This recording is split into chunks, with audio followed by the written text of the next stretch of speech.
لا حول ولا قوة إلا بالله العلي العظيم. أعوذ بالله من الشيطان اللعين الرجيم. بسم الله الرحمن الرحيم.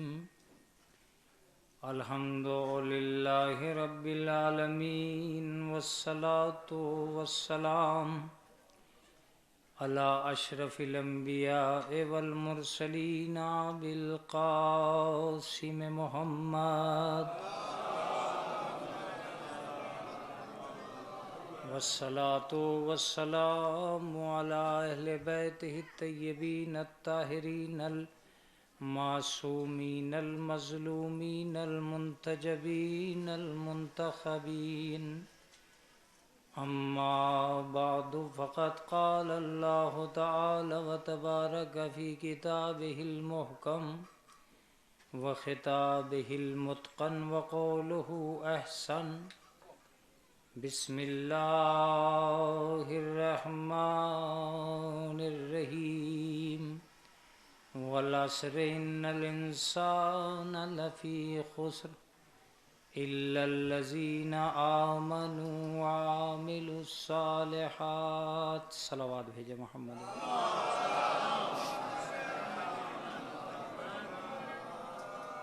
حضرات گرامی قدر، بہت ہی مشہور و معروف آیہ کریمہ میں نے آپ کی خدمت عالیہ میں عرض کی، جو اس وقت کی گزارشات کے لیے میں نے منتخب کی ہے. اس میں ارشاد ہوتا ہے کہ بے شک انسان گھاٹے میں ہے، مگر وہ لوگ جو ایمان لائے اور انہوں نے عمل صالحہ کیے وہ اس سے مستثنی ہیں. عزیزان گرامی، سب سے پہلا لفظ جو آیہ کریمہ میں آتا ہے وہ لفظ انسان ہے. اور ظاہر سی بات ہے، انسان کی دنیا وابستہ ہوتی ہے خالق کائنات سے، جو اپنے معبود حقیقی کا تصور عام ذہن میں نہیں رکھتا ہے اس کو انسان کہے جانے کا حق نہیں ہے. چونکہ زندگی پر جتنی بھی دولتیں نچھاور کی ہیں سب پروردگار عالم نے کی ہیں. معبود ہی نے اس کو انسان بنایا ہے اور کسی شے نے اسے انسان نہیں بنایا.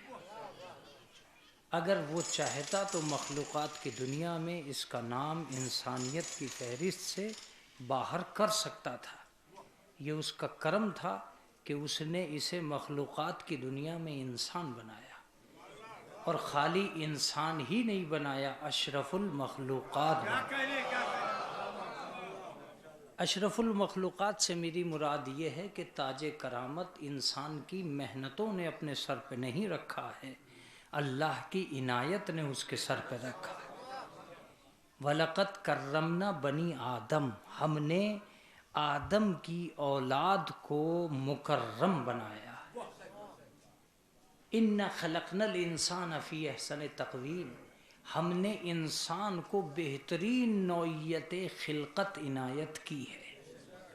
اس کا ایک سادہ سا ترجمہ میرے لیے لازم ہو جاتا ہے. جب اردو اپنی دنیا میں زیادہ عام نہیں ہوتی تو نوعیت خلقت سمجھ میں نہیں آیا ہے، اس لیے میں یہ ترجمہ کر رہا ہوں کہ اللہ نے یہ کہا ہے کہ جتنا بہترین بن سکتا تھا اتنا بہترین بنا دیا. یہ احسن تقویم کا ترجمہ ہے.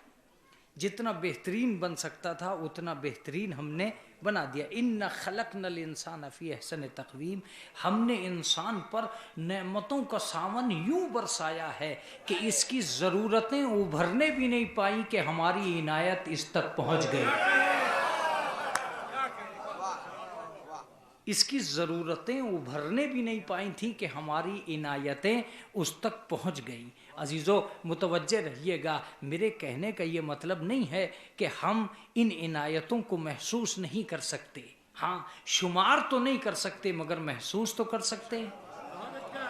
ان تعدوا لا نعمت اللہ لا تحصوها، اگر تم چاہو بھی کہ ان نعمتوں کو شمار کرو تو تم نہیں کر سکتے. ہم ان نعمتوں کو شمار نہیں کر سکتے مگر محسوس تو کر سکتے ہیں. اب ایک لفظ اور اس کے بعد میں اپنے موضوع کی طرف آ جاؤں گا ورنہ بہت بڑا ہو جائے گا یہ مسئلہ. سوال یہ پیدا ہوتا ہے کہ انسان اپنی زندگی میں اب بھی اتنی محنت نہیں کر رہا ہے جتنی ہر روز اسے پروردگار عالم عنایت کر رہا ہے.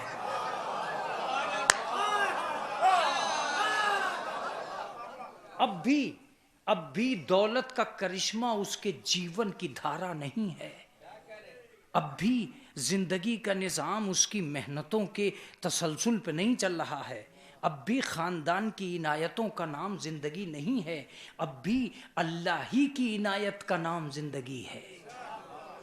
آج بھی سانس لینا مسئلہ نہیں ہے، سانس کو ہوا کون دے گا؟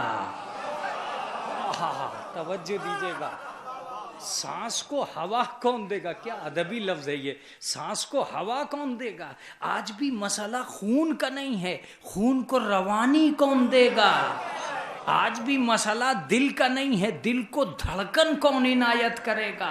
اس کا صریحی مطلب یہ ہوا کہ صرف عطائے حیات کرشمہ رب نہیں ہے، بقائے حیات بھی کمال رب ہے. ارے کیا جملہ منظم ہو کے آیا، خدا کی قسم کیا منظم جملہ ہوا ہے یہ. عطائے حیات ہی کمال قدرت نہیں ہے، بقائے حیات بھی زیور حیات ہے. اگر وہ نظریں موڑ لے تو آرٹیفیشل سانس کے لیے سلنڈر کم پڑ جائیں گے. ایک صلوات پڑھ دے محمد و آل محمد.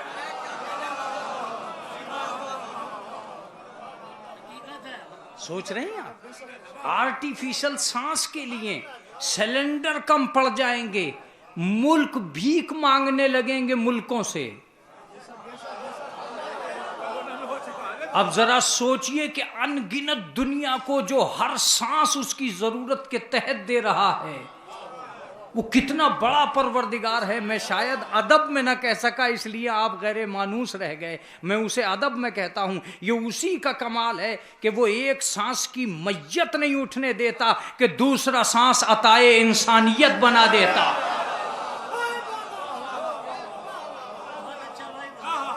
یہ اسی کا کمال ہے، یہ اسی کا کمال ہے کہ وہ ایک سانس انسان کی دنیا سے رخصت نہیں ہونے دیتا کہ دوسرا سانس عطائے پروردگار بنا کر اس کے حوالے کر دیتا ہے، تاکہ انسان اس رب کو پہچان سکے کہ اسی نے انسان بنایا ہے.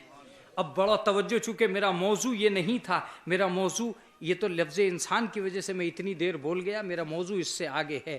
اب ایک لفظ جہاں سے مجلس کو مجلس ہونا چاہیے، میں اسی لفظ میں سمجھ لوں گا کہ مجلس میری اس موضوع پہ چلے گی کہ نہیں چلے گی، ورنہ خیبر کی طرف چلا جاؤں گا.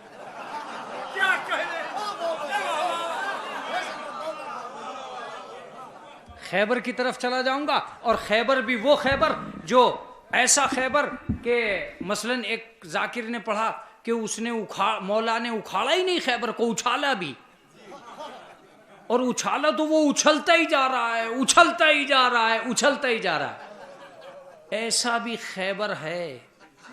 ایک صلوات پڑھ دے محمد والے. لہٰذا میں اپنے مضمون کی طرف آتا ہوں، اور اس مضمون کی طرف اس لیے آؤں گا کہ میرا مفہوم ہی وہ ہے. توجہ دیجیے گا، ہزار ہزار کروڑ کروڑ نعمتوں سے ایک انسان کو اللہ نے اس دنیا میں بھیجا.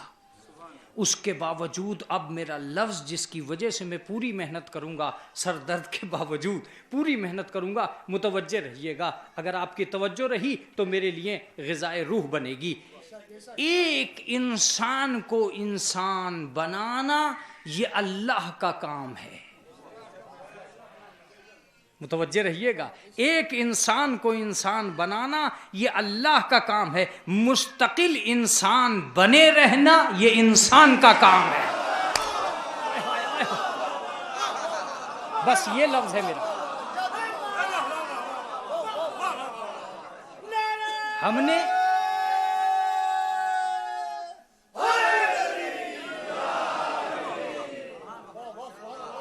ہر جہد سے ہم نے تمہیں انسان بنایا، ہر جہد سے ہم نے تمہیں انسان بنایا، تمہارا کام بس اتنا ہے کہ تم انسان بنے رہو۔ اب لفظ سنیے، اور وہی تفسیر بھی ہے اس لفظ کی شاید۔ وہ انسان ہی کیا جس میں انسانیت نہ ہو، وہ آدمی کیا جس میں آدمیت نہ ہو، وہ مسلمان کیا جس میں اسلام نہ ہو، وہ شیعہ کیا جس میں شیعت نہ ہو۔ آپ سمجھ رہے تھے کہ میں وہیں رک جاؤں گا بس انسان اور انسانیت میں، نہیں، میں اس طرف ضرور آؤں گا کہ ایک انسان میں مسلمان ہونے کے باوجود اسلام ہی دکھائی نہ دے تو وہ کیسا مسلمان ہے، ایک شیعہ میں شیعت ہی نہ دکھائی دے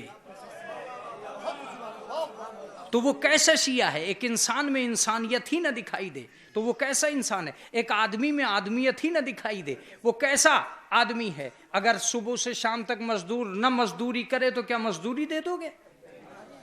اگر ماسٹر نہ پڑھائے، یہاں تو ماسٹروں کی تعداد بھی اچھی خاصی، اگر ماسٹر نہ پڑھائے تو کیا آپ اسے تنخواہ دے دیں گے؟ اگر پولیس والا ڈیوٹی نہ دے تو کیا آپ دے دیں گے؟ اس کا مطلب یہ کہ جو ہے جب اس کو ادا نہیں کرے گا اسے کچھ نہیں ملے گا۔ تو ایک مسلمان کو اسلام کا ثواب کیا ملے گا جب اس کے اندر اسلام ہی نہیں ہے؟ ایک شیعہ کو شیعت کا ثواب کیا ملے گا جب اس کے اندر شیعت ہی نہیں ہے؟ آپ کہو گے کہ مولانا یہ شیعت بھی کوئی قابل ذکر ہے؟ آج کل کے بیانات مجلس میں یہ قابل ذکر نہیں ہے، اس لیے کہ خطیب اپنی خطابت کو بچانے میں لگا ہے، تم اپنی سماعت کو بچانے میں لگو ہو، اور بانی مجلس اپنا لفافہ بچانے میں لگا ہے۔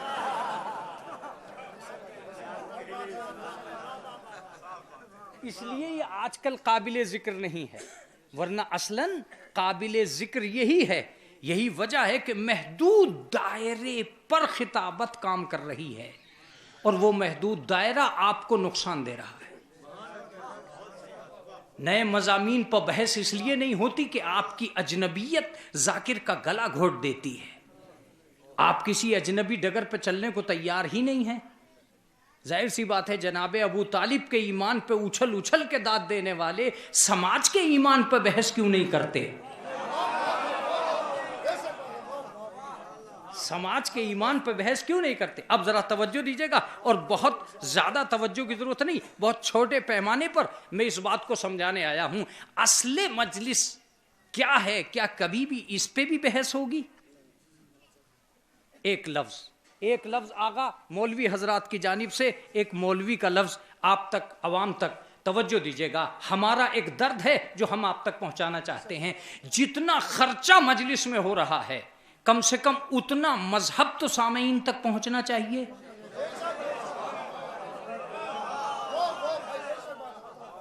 اتنا مذہب تو سامعین تک پہنچنا چاہیے۔ برسہ برس سے ہونے والی مجالس میں اگر ہماری قوم کو اتنا بھی نہیں، جتنا خرچ ہوا اتنی آمد نہیں ہوئی دین کے نام پر، تو امام حسین علیہ السلام کا کتنا بڑا نقصان ہوا اس مجلس سے۔ اب میرا لفظ سنیے، ایک مجلس میں آنے کی چیز نہیں ہے، ایک مجلس گھر لے جانے کی چیز ہے۔ جہاں آپ کا جی چاہے آپ بولتے رہیے گا۔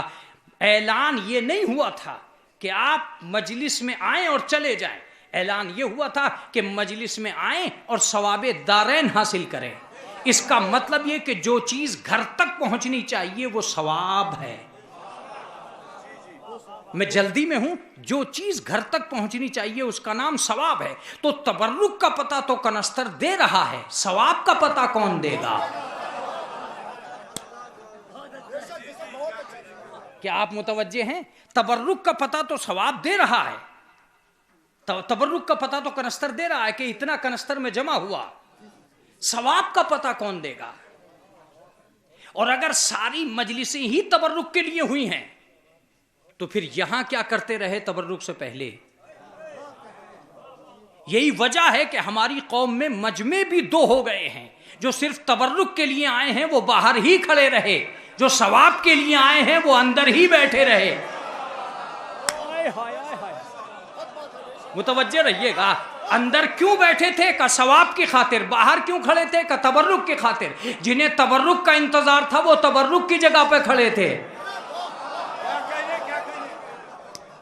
اسی لیے مجلس میں شیر مال بانٹے گئے تاکہ دنیا کو پتا چلے کہ شیر مال کا مجمع کون سا ہے، نیک اعمال کا مجمع کون سا.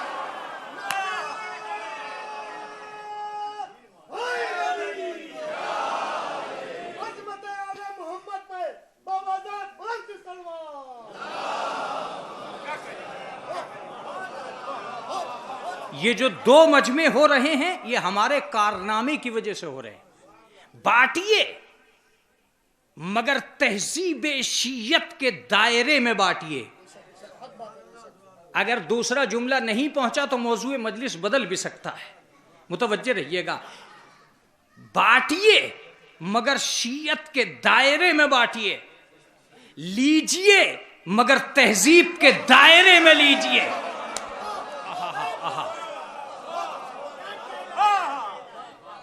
متوجہ رہیے گا. لیجیے مگر تہذیب کے دائرے میں لیجیے. کہیں ایسا نہ ہو کہ تبرک کھاتے کھاتے لوگ سب کچھ کھانے کی نیت کر لیں.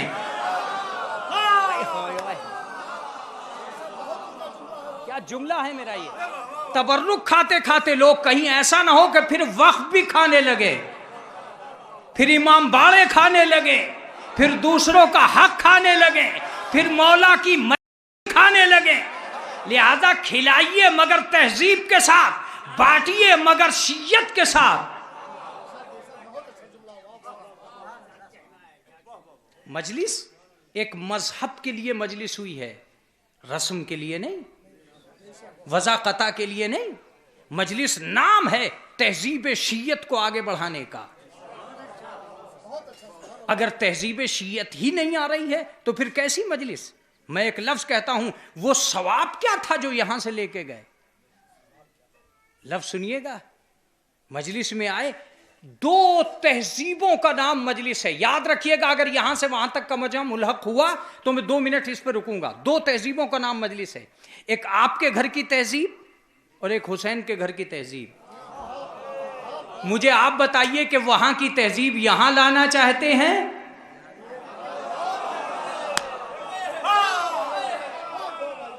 یا یہاں کی تہذیب گھر لے جانا چاہتے ہیں؟ آپ نے مجلسوں کا معاملہ یہ پیدا کر لیا کہ آپ اپنے گھر سے چلے اپنی تہذیب کا حصہ لے کر مجلس میں آئے اسی تہذیب کے ساتھ. نہیں، امام حسین کے گھر کبھی بھی اپنے گھر کی تہذیب نہ لائیے. جواب سنیے، اگر گھر کی تہذیب یہاں آئے گی تو فساد ہوگا، یہاں کی تہذیب گھر جائے گی تو اتحاد ہو.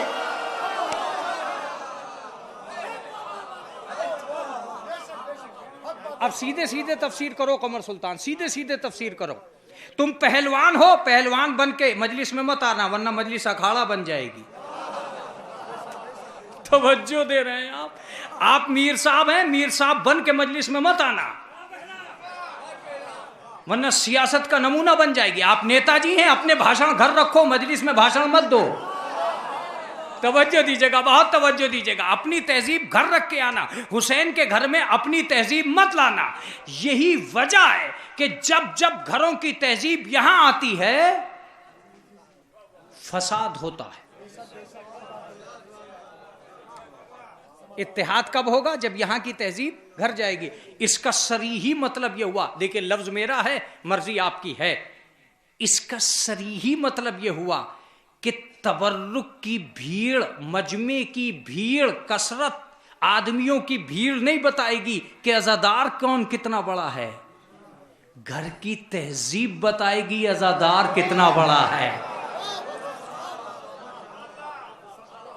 خدا کی قسم اگر اس لفظ کو میں بہت زیادہ زور لگا کے کہہ رہا ہوتا تو یہاں سے وہاں تک کا مجمع نعرے لگا رہا ہوتا. میں نے خطابت کی کرسی سے نیچے اتر کے یہ بات کہی ہے کہ گھر کی تہذیب بتائے گی عزادار کتنا بڑا ہے. اس تہذیب کا بھی ترجمہ کروں، جو اپنی فیملی کی سمجھ میں نہیں آ رہا ہے وہ محمد کی فیملی کی سمجھ میں کیا آ جائے گا. بہت توجہ سے سنیے گا، یہ حقیقتیں ہیں جنہیں میں اجاگر کر رہا ہوں. جو چند بندوں کی سمجھ میں نہیں آئے وہ فرشتوں کی سمجھ میں کیا آئیں گے. جو محمد اسماعیل کی سمجھ میں نہیں آئے وہ حضرت جبریل کی سمجھ میں کیا آئیں گے؟ ایک صلوات پڑھ دیں محمد و آل محمد۔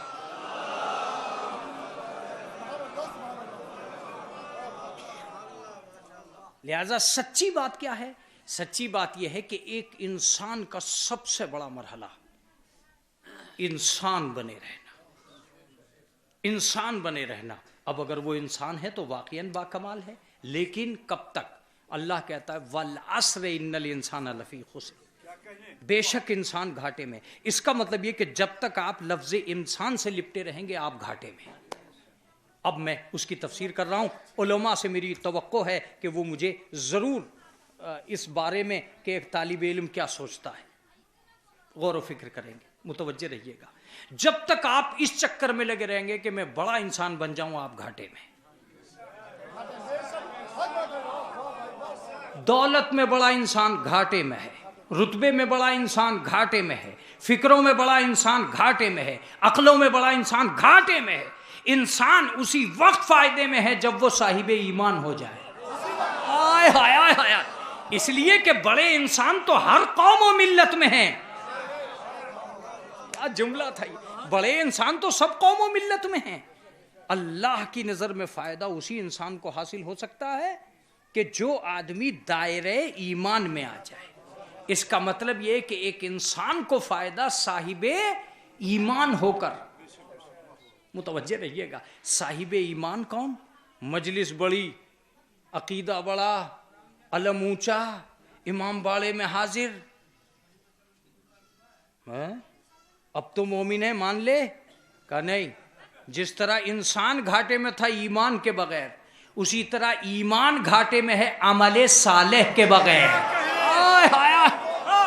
بہت توجہ سے۔ اب اس آیت کو چاہے یوں پڑھیے چاہے یوں پڑھیے، دونوں طرح یہ آیت ہے۔ کوئی انسان نہیں جب تک صاحب ایمان نہ ہو، کوئی صاحب ایمان نہیں جب تک عمل صالح نہ ہو۔ اب اسے یوں پڑھیے، کوئی عمل کامیاب نہیں جب تک ایمان نہ ہو، کوئی ایمان کامیاب نہیں جب تک اچھا انسان نہ ہو۔ ایک صلوات پڑھ دیں محمد و آل محمد۔ لہذا دنیا انسانیت کو مزین کیا گیا ایمان کے ذریعے، ایمان کو سجایا گیا عمل صالح کے ذریعے۔ یہ مولانا عمل کیا ہے؟ عمل نام ہے انسان کی ذات کو صفات سے نکھارنے کا، انسان کی ذات کو صفات سے نکھارنے کا۔ عمل کے بغیر دنیا میں کوئی کامیابی ملنے والی نہیں۔ اب پروردگار عالم کہتا ہے ان الذین آمنوا وعملوا الصالحات سیجعل لهم الرحمن ودا۔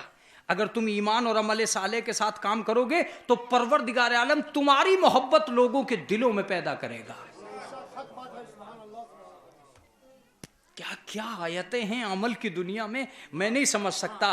ہم تو اپنی دولتوں کے چکر میں ہیں کہ یہ ہو جائے گا وہ ہو جائے گا۔ نہیں، میں ایک لفظ کہنے جا رہا ہوں، تخت کی طاقت اور ہے، مسلح کی عظمت اور ہے۔ سوال یہ نہیں ہے کہ دولت میں کون زیادہ ہے، سوال یہ ہے کہ فضیلت میں کون زیادہ ہے۔ اب آپ چپ نہ رہیے گا۔ سوال یہ نہیں ہے کہ دولت میں کون زیادہ ہے، سوال یہ ہے کہ فضیلت میں کون زیادہ ہے۔ سوال یہ نہیں ہے کہ مال میں کون زیادہ ہے، سوال یہ ہے کہ اعمال میں کون زیادہ ہے۔ سوال یہ نہیں ہے کہ اظہار کس کا اچھا ہے، سوال یہ ہے کہ کردار کس کا اچھا ہے۔ آدمی ذات سے نہیں صفات سے ناپا جائے گا، آدمی بڑے ہونے سے نہیں چھوٹے ہونے سے نہیں ناپا جائے گا۔ اگر ایسا ہی ہے تو میں ایک لفظ کہہ کر بات کو تمام کر رہا ہوں۔ یہ آج ایک بھائی کی مجلس ایک بھائی کرنے بیٹھا ہے، ایک خانوادے میں ایک غم ہے، جملہ سنیے اور اس کے بعد آپ کی اپنی مرضی ہے۔ اگر وزن سے آدمی بڑا اور چھوٹا ہوتا تو باپ اور بیٹا جب بھی کبھی 65 کلو کے ہو جاتے برابر ہو جاتے۔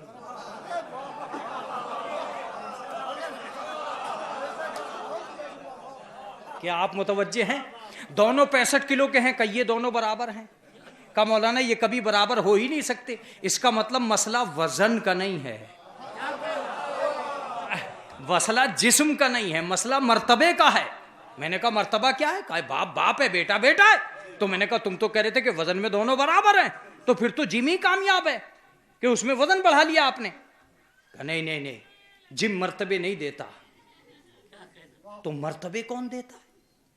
کہا مرتبے کا مطلب باپ باپ ہے، بیٹا بیٹا ہے۔ سنیے گا، اسے باپ بنایا ہے شفقت نے، اسے بیٹا بنایا ہے اطاعت نے۔ ہر آدمی ہر جیسی مجلس نہیں پڑھے گا۔ اسے باپ بنایا ہے شفقت نے، اسے بیٹا بنایا ہے کیا کہنا۔ خالی بیٹوں پہ ہی ساری باتیں نہیں گرنی چاہیے، باپ کو بھی سنبھلنا چاہیے۔ اگر شفقت زندہ رہے تو، اگر شفقت زندہ نہ رہے تو باپ باپ نہیں، اور اگر اطاعت زندہ نہ رہے تو بیٹا بیٹا نہیں۔ اب میں اسے سمجھاؤں گا کہاں سے؟ میں سمجھاؤں گا، جب وہ کشتی چھوڑ کر چلا گیا تھا پھر کیا ضرورت پڑی تھی کہ پھر بھی پیغمبر اسے پکارتے رہے؟ کیا ضرورت پڑی تھی کہ پیغمبر اسے پکارتے رہے؟ وہ پکار ہی اس لیے رہے تھے کہ اگر اس نے اطاعت چھوڑ دی ہے، میں نے شفقت نہیں چھوڑی ہے۔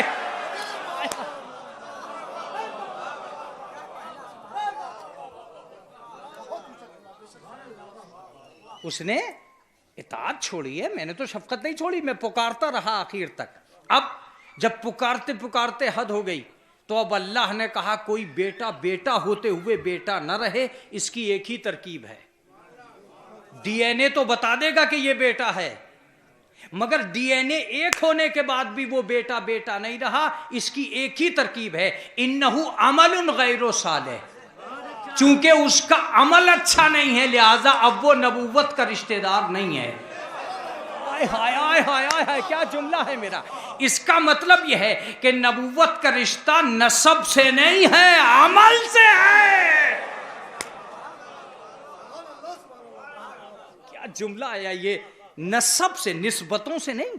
ہمارے پیغمبر، ہمارے رسول، ہمارے حضور، ہمارے سرکار لفظیں کام نہیں کریں گی، یہ لفظیں کام نہیں کریں گی، عمل کام کرے گا۔ عمل کیا؟ عمل نام ہے تکبیر سے تکبر کو ختم کرنے کا، عمل نام ہے ایمان سے دھوکے کو ختم کرنے کا، عمل نام ہے وضو سے بے غیرتی کو ختم کرنے کا، عمل نام ہے نماز سے دھوکہ دھڑی کو ختم کرنے کا۔ اگر امن نہیں ہے تو بہت ساری چیزیں انسانیت کے دائرے سے باہر آ جائیں گی۔ مولانا کون کون سی باتیں باہر آئیں گی؟ ایک مومن کو جو طاقت پروردگار عالم نے دی ہے اس کا اندازہ نہیں کر سکتے۔ کہا مولانا ہم تو اتنے سارے لوگ بھوکے پیاسے مجلسوں میں بیٹھے رہتے ہیں، یہ مولوی بیمار ہونے کے بعد بھی اتنی دیر کی مجلس پڑ جاتے ہیں۔ میں آج آپ کو ایک مجلس کا اور معیار بتاتا ہوں۔ میں نے ایک لفظ کہا کہ آپ کا مجلس میں آنا کس وقت فائدہ مند ہے، اسے بیچ بیچ میں سنتے رہا کیجیے۔ کس وقت فائدہ مند ہے؟ اسی وقت فائدہ مند ہے جب آپ فائدہ لینا چاہیں۔ اگر آدمی فائدہ نہ لینا چاہے تو اسے نہیں مل سکتا۔ میں بس اتنا کہوں گا کہ کیا بہت سارے مسجد میں پہنچنے والوں سے کبھی تم نے پوچھا کہ تم مسجد کیوں گئے؟ مقصد مسجد میں جانا تھا یا کچھ اور؟ تو ایک ہی لفظ آئے گا کہ مولانا مقصد مسجد میں جانا نہیں ہے، اللہ تک جانا ہے۔ بہت توجہ دی آپ نے۔ میں نے تم سے پوچھا تم مجلس تک آئے ہو، مقصد مجلس میں جانا ہے یا کچھ اور؟ کہا نہیں مولانا، مقصد مجلس میں جانا نہیں ہے، مقصد حسین تک جانا ہے۔ بہت توجہ سے، بہت توجہ سے۔ تو مسجد تک جانا، خدا تک جانا، مجلس تک آنا، حسین تک جانا۔ اب کڑوی بات ہے مگر سن لیجئے گا، بہت سے لوگ مسجد تک جاتے ہیں مگر خدا تک نہیں پہنچے، اور بہت سے لوگ مجلس تک آتے ہیں مگر حسین تک نہیں پہنچے۔ ابھی میرا جملہ آخر تک بھی نہیں پہنچا ہے، اب سنیے گا۔ جو مسجد تک گئے اور خدا تک نہ، اگر مسجد تک گئے اور خدا تک نہیں پہنچتے بہت سے لوگ ہیں جو مسجد تک گئے اور خدا تک نہیں پہنچے. اگر وہ مسجد تک پہنچ کر خدا تک پہنچ گئے ہوتے تو آتنکوادی کہاں سے آتے؟ اور اگر مجلس تک پہنچ کر حسین تک پہنچ گئے ہوتے تو فسادی کہاں سے آتے؟ بھئی آتنکوادی کہاں سے آتے؟ اگر سارے کے سارے خدا تک پہنچ گئے تو آتنکوادیوں کا بیچ میں کیا کام؟ اس کا مطلب یہ کہ خدا خدا کر رہے پھر بھی آتنکوادی، حسین حسین کر رہے پھر بھی فسادی. یہ نوحے پہ لڑائی کیوں؟ یہ انجمن میں لڑائی کیوں؟ یہ شاعری پہ لڑائی کیوں؟ یہ ذاکری پہ لڑائی کیوں؟ حسین نے تمہیں ملنے کے لیے بلایا ہے، لڑنے کے لیے نہیں بلایا.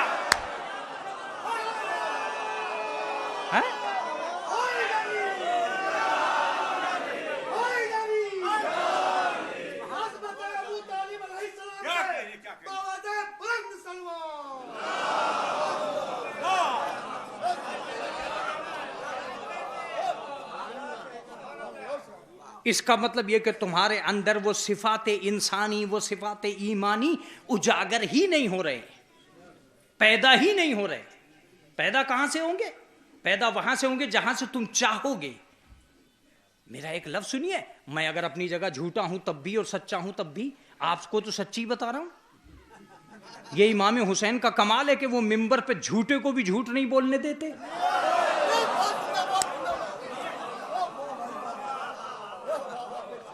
یہ تو امام حسین کا کمال ہے. بہت سے لوگ تو منبر کو استعمال ہی اس لیے کر رہے ہیں کہ وہ بڑے ہو جائیں.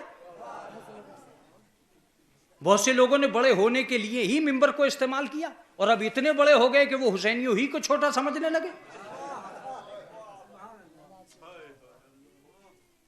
لیکن جب یہ نوعیت ہو جاتی ہے کہ وہ حسینیوں ہی کو چھوٹا سمجھنے لگتا ہے کہ حسین وہیں سے گرا دیتے، پھر اسے چھوٹے بھی بڑا نہیں مانتے. ایک صلوات پڑھ دیں محمد و آل محمد.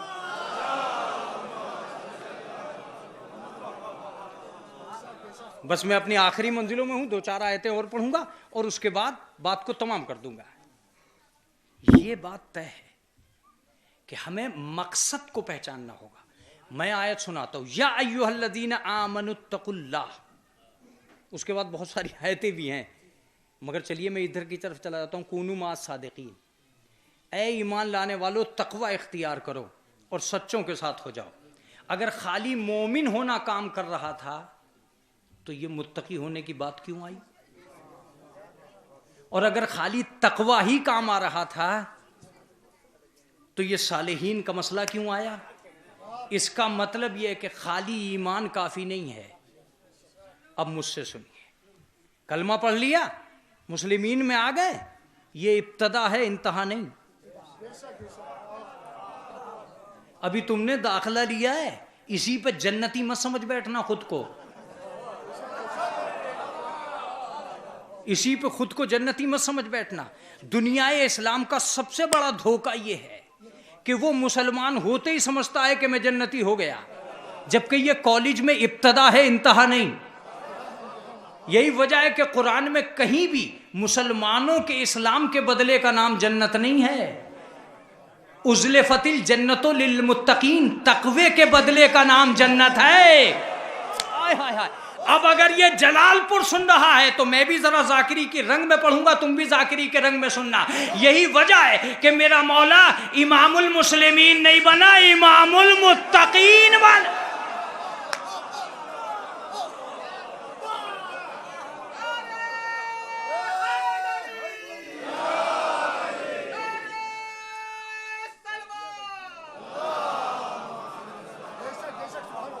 ذرا ایک بات مجھے سچ بتائیے، ایک بات مجھے سچ بتائیے کہ کیا مسلمان ہوتے ہی جنت مل جائے گی؟ کسی پولیس والے کو وردی پہنتے ہی پینشن ملی ہے؟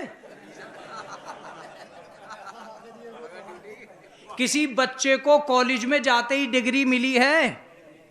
کسی گورنمنٹ سروینٹ کو سروس کرتے ہی تمغہ ملا ہے؟ نہیں ملا. اگر نہیں ملا تو بھیا میری بات سنو، سرکار نے، ایک بچے نے کہا کہ اب تو میں نے وردی پہن لی، لاؤ پینشن. انہوں نے کہا ابھی ڈیوٹی دو، سرکار کو اعتبار دلاؤ کہ تم وفادار ہو. ارے آپ بیدار تو ہیں؟ سرکار کو دلاؤ، تم حاضری اور غیر حاضری میں خیانت تو نہیں کرتے؟ ہم تمہارے حوالے کریں گے، اس کو خردبر تو نہیں کرتے؟ جس منصب میں تو ہو اس منصب کا درپیوگ تو نہیں کرتے؟ جب ہم یقین کر لیں گے تب تمہیں آخر تک ڈیوٹی دینا پڑے گی۔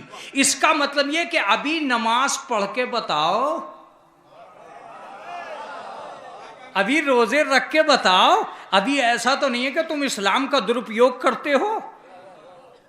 مسلمان ہونے کے بعد میں کہیں اپنی جنت کے چکر میں دوسروں کی زندگی تو جہنم نہیں بنا رہے ہو؟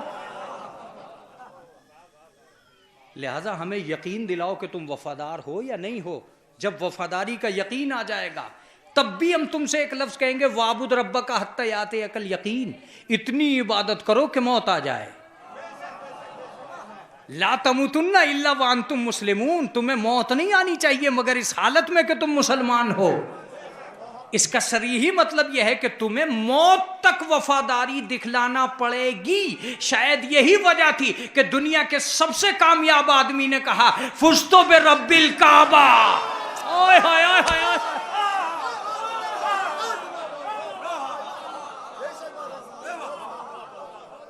تو اس کا مطلب یہ ہے کہ انسان کے گھر میں جو چراغ روشن ہوگا وہ ایمان ہے، ایمان کے گھر میں جو چراغ روشن ہوگا وہ عمل صالح ہے۔ یہ دھوکہ ہے، یہ دھوکہ ہے کہ ہم مومن بن گئے۔ نہیں، مومن بننے کے بعد تم نے کیا کیا؟ تم مسلمان بنے ہو، مومن کب بنو گے؟ مومن بن گئے ہو، متقی کب بنو گے؟ متقی بن گئے ہو، زاہد کب بنو گے؟ زاہد بن گئے ہو، عارف کب بنو گے؟ جاذب کب بنو گے؟ درجات ہیں۔ خدا کی قسم اگر ایمان نام ہوتا منجمد ذات کا اور منجمد موضوع کا تو 9 درجے کا ایمان اور 10 درجے کا ایمان ہوتا ہی نہیں۔ ہائے ہائے کیا لفظ ہے میرا! اس کا مطلب یہ کہ مومن نام ہے مسلسل ترقی کرتے رہنے کا۔ اب تمہاری چاہتوں کو اور خواہشات کے درمیان میں یہ فیصلے ہو چلے ہیں کہ تم دکان کو بڑھانا چاہتے ہو، ایمان کو نہیں۔ تم مال بڑھا رہے ہو، اعمال نہیں۔ تم کس کو سجانے کے چکر میں ہو؟ نہیں، عمل نام ہے۔ عمل سے کیا ہوگا مولانا؟ میں 2-4 آیتیں پڑھتا ہوں، اگر ذوق طلب تیار ہے تو ایک طالب علم بھی تیار ہے۔ متوجہ رہیے۔ یا ایھا الذین آمنوا ان تتقوا اللہ یجعل لکم فرقانا، اے ایمان لانے والو اگر تم متقی بن گئے تو اللہ تمہیں حق و باطل کی تمیز عنایت کرے گا۔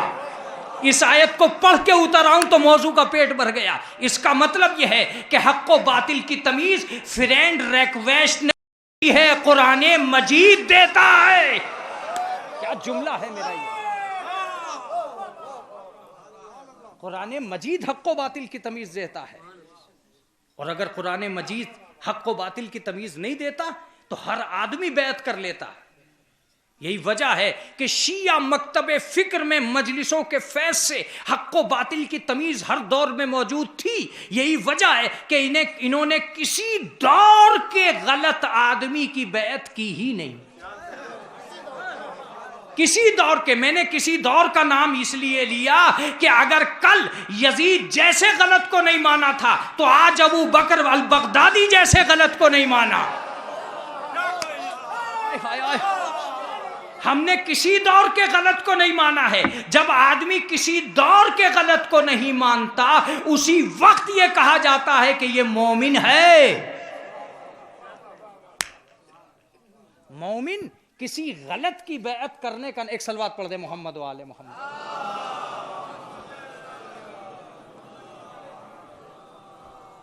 کسی غلط کی بیعت کرنے کا نام مومن نہیں ہے۔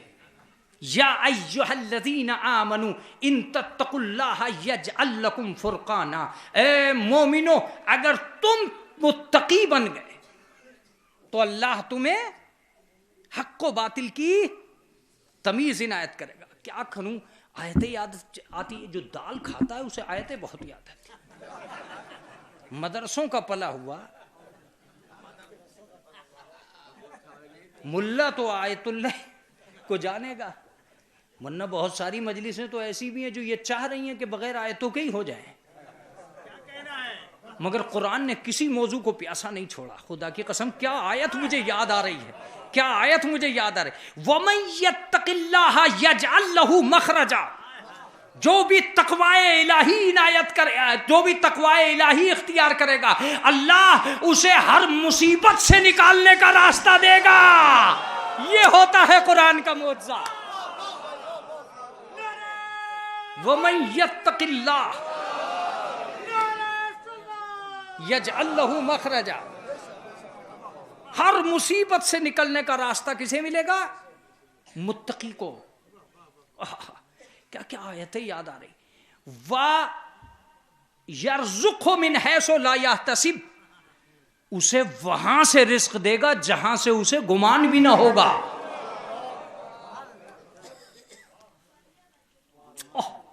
اللہ اکبر, اللہ اکبر. دنیا تلاش کرتی ہے کہ ہم مشکلوں سے کیسے نکلیں. اللہ کہہ رہا ہے متقی ہو جاؤ. خود ہی نہیں نکلو گے, دوسروں کو بھی نکال لو گے, دوسروں کو بھی نکال لو گے. میں تو تم سے کہتا ہوں, تم نے صرف میتیں اٹھا کر اندازہ لگا لیا ہوتا کہ جب بھی تم اکٹھا ہو کر کسی گھر پہ چلے جاتے ہو, میت جیسی مصیبت ختم ہو جاتی ہے. اگر کسی گھر پہ ایسے ہی جمع ہو کے چلے گئے, غربت بھی ختم ہو جائے گی. جس چیز کو اٹھانے جاؤ مل جل کے جاؤ. میت اٹھا لائے مل جل کے تو کیا نہیں اٹھاؤ گے. ایک اور جملہ سنیے, ایک اور آیت سنیے, اور اسی پہ انتہا ہے, اسی پہ انتہا ہے. من عمل صالحا من ذکر او انثى فلنحيينه وهو مؤمن فلنحيينه حیاتا طیبہ. جو بھی عمل صالح کرے گا, چاہے وہ مرد ہو چاہے وہ عورت, فَلَنُحْيِيَنَّهُ حَيَاتًا طَيِّبَةً, ہم اسے ضرور ضرور پاکیزہ زندگی دیں گے. میں تو سمجھ رہا تھا کہ میرے موضوع کی مجلس کامیاب ہو گئی. آپ نے اس وقت چپ رہ کر سمجھایا کہ ابھی نہیں ہوئی. میں چوتھی پانچویں آیت پڑھ رہا ہوں. فَلَنُحْيِيَنَّهُ حَيَاتًا طَيِّبَةً. کبھی غور کیا قرآن مجید کی اس آیت پر؟ زندگی دینے والے نے یہ کہا کہ ہم تمہیں پاکیزہ زندگی دیں گے. اس کا مطلب یہ کہ ہر آدمی کے پاس دو چیزیں ہیں. ایک ہے اس کی نجی زندگی اور ایک ہے پاکیزہ زندگی. اب بھرے ہوئے مجمع میں تلاش کرنا کس کے پاس زندگی ہے اور کس کے پاس پاکیزہ زندگی. نہیں, قمر سلطان لفظ کمزور پڑ رہی ہیں, انہیں طاقتور کرو, ان لفظوں کو طاقتور کرو, جب جا کے بات بنے گی. ایک ہے زندگی, ایک ہے پاکیزہ زندگی. یہ صورت سے بھی دکھائی دیتا ہے کس کی صرف زندگی ہے, کس کی پاکیزہ زندگی ہے. بات بنے گی مگر دیر سے بنے گی. یہ سیرت بتاتی ہے کس کے پاس زندگی ہے, کس کے پاس پاکیزہ زندگی. سماج کو خوب معلوم ہے کس کے پاس زندگی ہے, کس کے پاس پاکیزہ زندگی. زندگی کے تقاضے اور ہیں, پاکیزہ زندگی کے تقاضے اور ہیں. زندگی صرف ناشتہ کر کے رک جاتی ہے, پاکیزہ زندگی نماز پڑھ کے اٹھتی ہے. توجہ دیجیے, یہ زندگی ہے.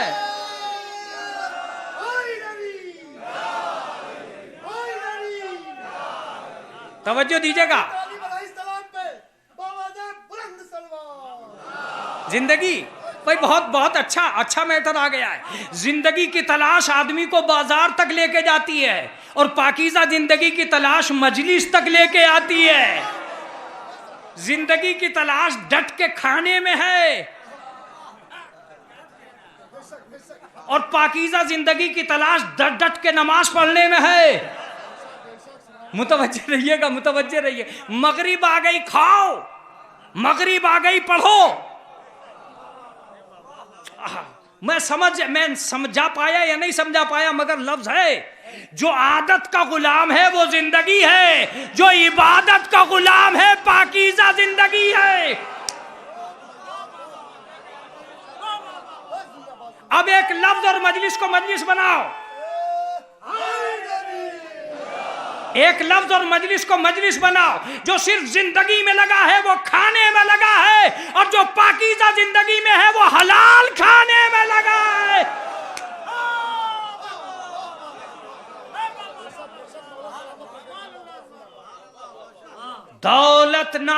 زندگی کا فضیلت نام ہے پاکیزہ زندگی کا. صرف زندگی ناشتہ کر کے اٹھ گئی، پاکیزہ زندگی نماز پڑھتی رہی. اگر مجلس کو اس لفظ پہ تمام کروں تو کم نہ ہوگا. جو خود میں الجھے ہیں وہ زندگی ہے، جو خدا میں الجھے ہیں وہ پاکیزہ زندگی. جو خدا کی طرف قدم آگے نہیں بڑھا سکتا. اگر وہ زندگی سے پیار کر رہے ہوتے تو کیا ضرورت پڑی تھی مدینے کو کربلا تک لے جانے کی؟ اگر صرف زندگی کی بات ہوتی تو وہ گھر سے باہر ہی قدم نہ نکالتا. اگر صرف زندگی کی ضرورت ہوتی تو کیوں اسے زہر کا پیالہ پینا پڑا؟ اگر اسے زندگی کی ضرورت تھی تو کیوں ایسا ہوا؟ نہیں، زندگی کوئی شے نہیں ہے، پاکیزہ زندگی ہے.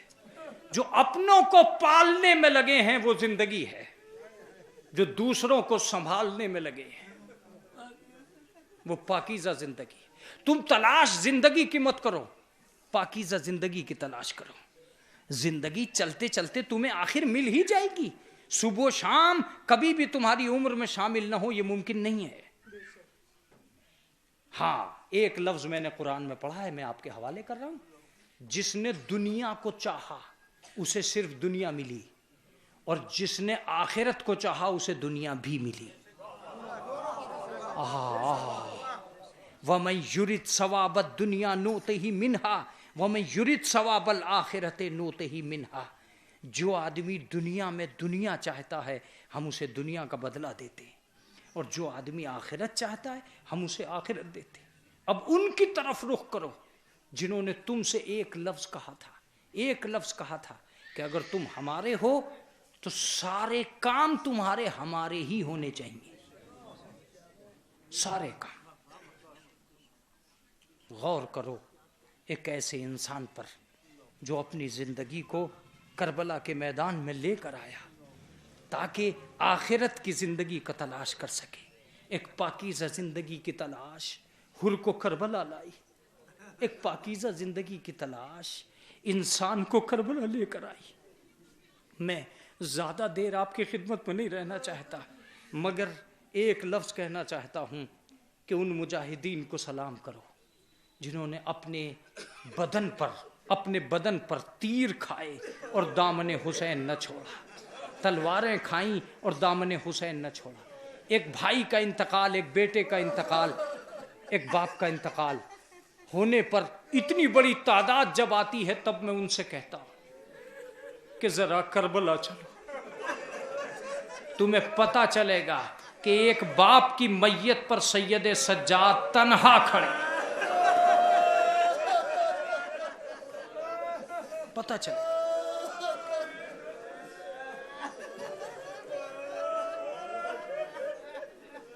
یہ جلال پور کی تہذیب ہے، یہ نقپور مصطفیٰ آباد کا مجمع ہے، یہ شیعوں کی بستی ہے. میں تم سے ایک لفظ کہتا ہوں کہ اب بھی تمہیں 40واں کرتے ہوئے یہ محسوس نہیں ہوتا کہ اس طرح حسین کا 40واں کہاں ہوا؟ تمہارے پاس پیسے ہیں، افراد ہیں، سامان ہے تو تمہارے 40ویں 40 دن میں ہوتے. مگر جناب زینب نے یہ کہا کہ اے بیٹا سید سجاد، آج 1 سال گزر گیا مگر میں اپنے بھائی کا 40واں نہ کر سکا.